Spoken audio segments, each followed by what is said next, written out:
Hi, everyone. Victoria Ali here, and I'm happy to be here talking about careers again. And today, what's on my mind is to talk about whether you're more interested in being in a steadier or a cyclical career.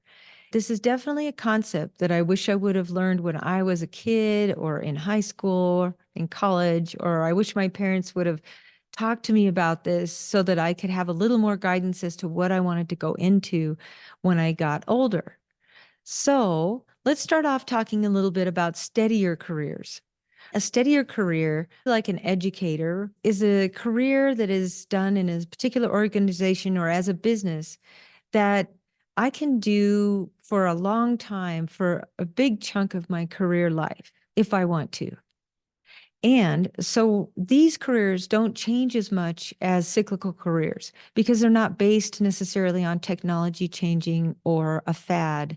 And a steadier career sometimes means that the income, although it might not get a lot higher, it's steadier. The income is more reliable, and I can count on it, and I'll have regular updates or regular increases, or maybe I can move up within my profession. But primarily, it's going to be steady income, something that I can count on over the years. And this could either be a personal business, such as becoming an insurance salesperson, or it could be something like being a teacher, a counselor, electrician, something that I can basically do because the needs for that career, for a human being to be doing those careers, will be lasting for quite a while, even if the method in which we deliver those products and services changes. So I have known people that really wanted to have that steady income and not to have to go out and get re-educated every 5 to 10 years or every 2 years in order to stay competitive in their field.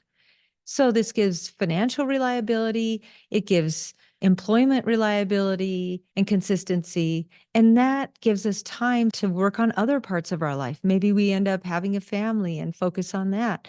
Maybe we end up coming up with some hobbies that we really like climbing, and then we become a master at that. And that's a big load off of some people's minds. They really don't want to be doing that.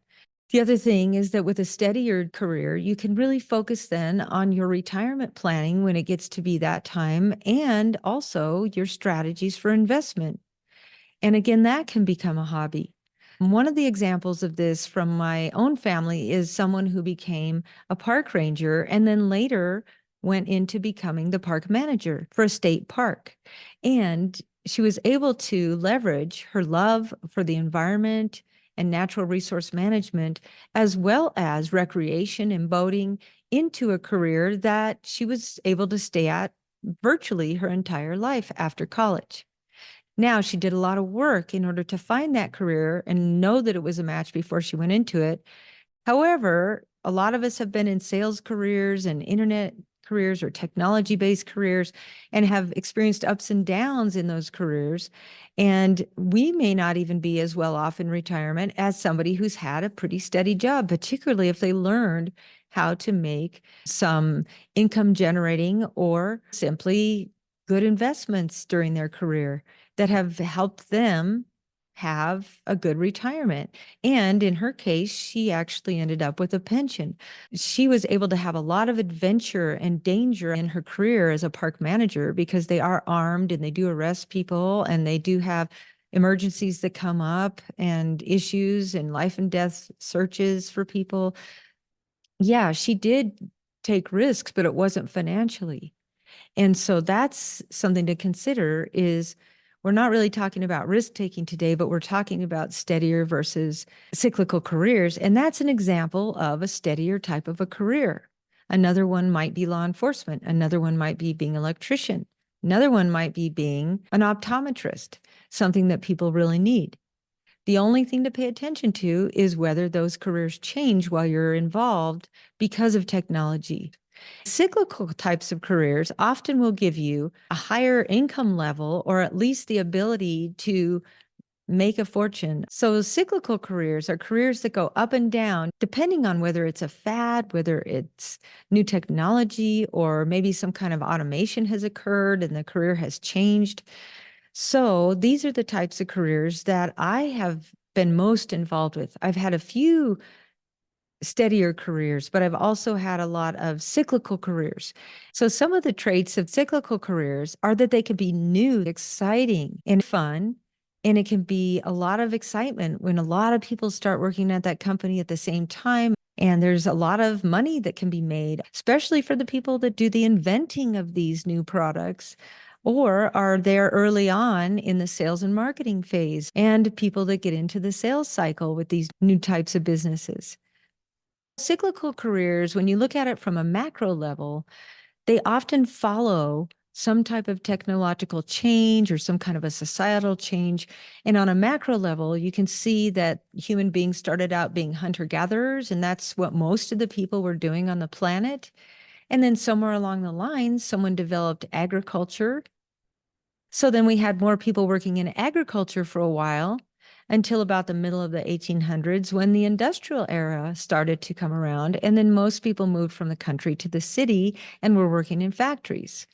Later, we moved into the information era. Computers became a commonplace function of almost everything that we owned, including cars, including spaceships, including our TVs, including the remote controls for those TVs. So there are chips in just about everything. And so the information era gave way to some companies such as search engine companies or digital video editing instead of traditional editing or film editing. And so what we're going through now in the time that I'm recording this series is an increase in automation through robotics, as well as a proliferation of artificial intelligence. And what happens during each one of these phases is that a lot of people come into these fields when they're just starting out and they're growing. And that's when the major employment is happening. But then as they start to level out, then even decline, that's when a lot of people leave those industries. For instance, layoffs happen during that phase. And so that's the way a lot of people look at those cyclical careers is they start working in this career until it peters out. And then they're like, okay, I'm laid off. Now what should I do? I'm feeling hopeless. I'm feeling burned out. And sometimes that can lead to a lot of depression, challenges. Careers are not easy if we're waiting around for other people to tell us what we should be doing. I would recommend if you've been used to, my parents said this would be a good career, and so I went into it. That's basically another topic. But especially if you're in a cyclical career, think about what is really happening in that career. And if you do, you can actually turn that career into being a steadier career because you're paying attention to what's happening in that industry with your product. And so let me give you a couple examples of these cyclical careers and how they change. So when I was younger and had just recently gotten out of college, it was my second career, I decided that I wanted to be a 3D animator because I had seen a wonderful animation and I thought, oh, I'd love to create these worlds. And so that's what I wanted to get into. However, that was super new. I did some research and found there was a company in my area that had a specialization in this type of 3D animation and digital paint and editing. So I went to that company and I was able to get a ground level career working in their retail department. And what was I selling? I was selling 35 millimeter film and doing photo finishing. Now, for many of you born in this particular century, you probably don't know what 35 millimeter film is, but it's basically the way that people took pictures back in the day. And so they took pictures on film, they processed it, and then printed it out, and then they were able to enjoy their beautiful photographs. In the company that I was in, we were actually looking at each one of those photographs and doing some semi-customization of the coloring and the lighting and doing some correction here and there. That was how I originally got into the 3D animation field. Within a year of working at that company, I started working in the computer imaging department where I was able to learn all the 3D animation software, the paint software, the new digital cameras that were coming out. And I also took it up as a hobby myself and was able to do it on the side as a side job and as a volunteer at a local museum. And it was just wonderful. I really enjoyed it. That's dream job number two in my life, actually, because I had been in advertising right out of college, and that was another great first job. In any case, so this ended up being a dream job of mine to work in this field. And then within 2 or 3 years of being in computer imaging, I realized that everything was merging. The 35 millimeter film was going away, digital cameras were coming online, including digital video cameras, and digital editing systems were starting to become a thing. So that's how I was able to kind of transition because of something that I love to do and I wanted to do. But then I watched as the photography industry and the video industry moved from analog to digital.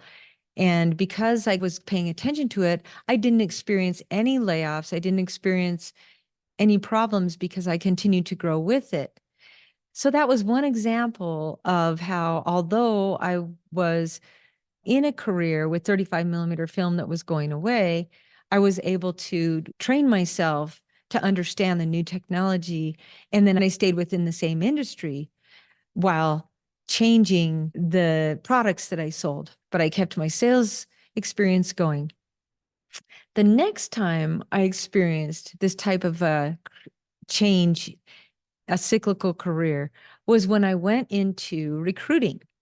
I became a technical recruiter later on. And as a technical recruiter, my job was to find software programmers and graphic designers and project managers and executives that wanted to work in the technology fields, either part-time or full-time.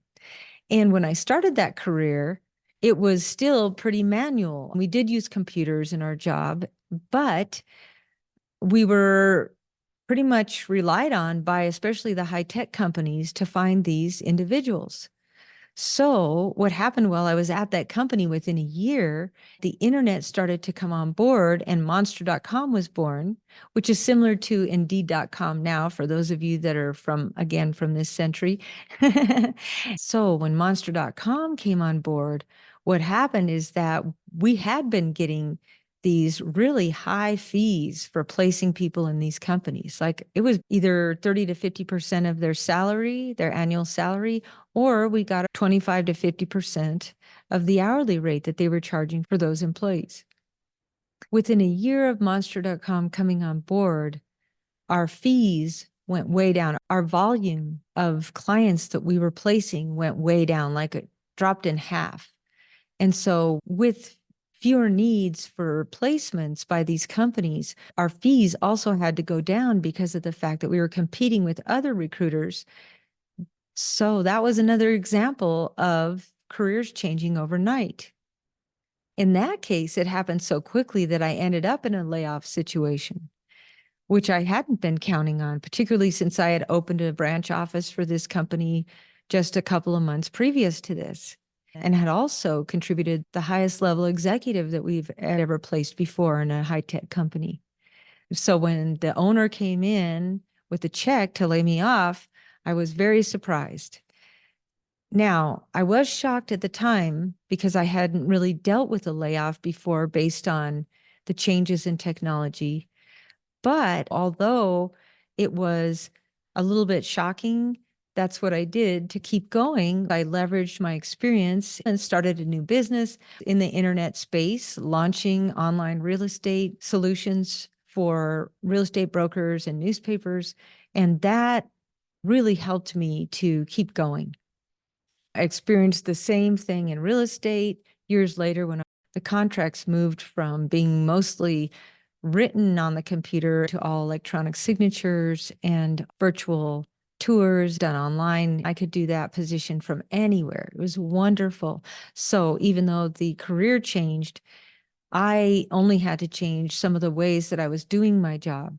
However, even these steadier careers, as the technology increases, oftentimes there are fewer needs for human skills in the process, and then it becomes more competitive. Now, does this mean that if I want to become a person that shoes horses, and most people don't ride horses anymore, or use stage coaches that I shouldn't go into that career. Not necessarily, but what it does mean is that I need to become a niche player. I need to specialize, and I need to find those people that are willing to pay the premium to get those services, because there aren't that many people that can shoe horses today. Yeah. So this whole idea of having a cyclical career can be thought about in a more stable way, in a steadier way. So what if right now you are working in some kind of a cyclical career? For instance, you're working for a software company, maybe you're working for a company that does search engines. There are different ways that people are going to be solving their problems and searching for information than they have in the past. Do you want to wait until you're down at this level of the cycle and the business is declining and you join everybody else in the layoffs and go out and try to compete with a job at the same time? Or do you want to take a look at the skills you have right now as you're working in that search engine company or social media company and start thinking about, okay, wait a minute, where are things headed? What are some skills that I can gain, and even try to apply for a new position, either within your company or with some other company that's specializing in this newer technology. That way you can get a job while you have a job. And I don't know what it is, but for some reason, I've noticed myself as a recruiter in my own career searches that it's easier for me to get a new job when I still have a job. And maybe it's psychological that the new employers are thinking that, oh, wow, this person's just looking for a job. They already have one. So maybe they're looking for a better job, and I want to be competitive to that person. However, it's either coming from the employer thinking that you are super valuable because you don't need a job and you're coming to them, so you're looking for something better, so they better be competitive. It could also be related to the fact that if I'm looking for a position in a new career, especially when it's in a new technology and I'm coming from another technology firm, is that I have more confidence. I know I don't need this job because I have a job. And even if it's not my ideal job anymore and I feel like it's run its course, the reality is that until I'm cleaning out my desk, I'm still there. So that's why if you're in a cyclical career and you notice that it's at the top of its maturity cycle and you think that it might start declining, good time to be starting in on your new career path, which may be some of the same thing with different technology, or it may be a different type of skill that you're going to use. So instead of being a design engineer, maybe you're going to change into being a technical salesperson. Whatever it is that you feel you want to move into to make this career steadier for you and your family or for yourself, that's one of the ways to do it, is to just, while you have a job, stay. So now, one time I went from a cyclical career to a steadier career without planning on it. And that was when I was in real estate. And I was a real estate broker working with my dad, and we were going gangbusters, doing really super well. And again, we were becoming like the best at foreclosures as well. So we had steady income coming in, regardless of whether the times were good or bad. And then all of a sudden, times really tanked, and I became a single parent at the same time. So although I could have stayed in real estate and changed with the technologies as they changed with the interest rates and the ups and downs of the real estate market, becoming a single mom really had me thinking about getting a steadier job. So what I did instead was I was able to go and use my sales experience and land a recruiting job at a local college. So I went out and recruited for a new program that they had. And that was really a natural for me since I had sales experience. But yet, suddenly I have a steady income. I have benefits. I work a 40-hour week instead of a 70-hour week. Anyways, so that's another benefit of the steadier careers. Sometimes we work even harder in those. So I hope this has been really helpful for you, and you can think for yourself as to whether you're more suited to a steadier type of career where you can grow over time and not have to go out and search for jobs that often and have a pretty steady income, plan for retirement. Or if you are more interested, like myself, in primarily doing cyclical careers and finding ways to make those cyclical careers steadier, including having a savings account that can cover you during those tougher times in case you go into the layoffs. Layoffs aren't always necessary if you're paying attention to what's happening. Whatever career you do needs to cover somebody's need for housing, for transportation, for food, for entertainment, for validation, for love, for security in the world. So if you're willing to put in the work and stay present, you stand a much better chance of having a steadier career overall, but also being able to enjoy the type of work that you like, whether it's steadier or cyclical.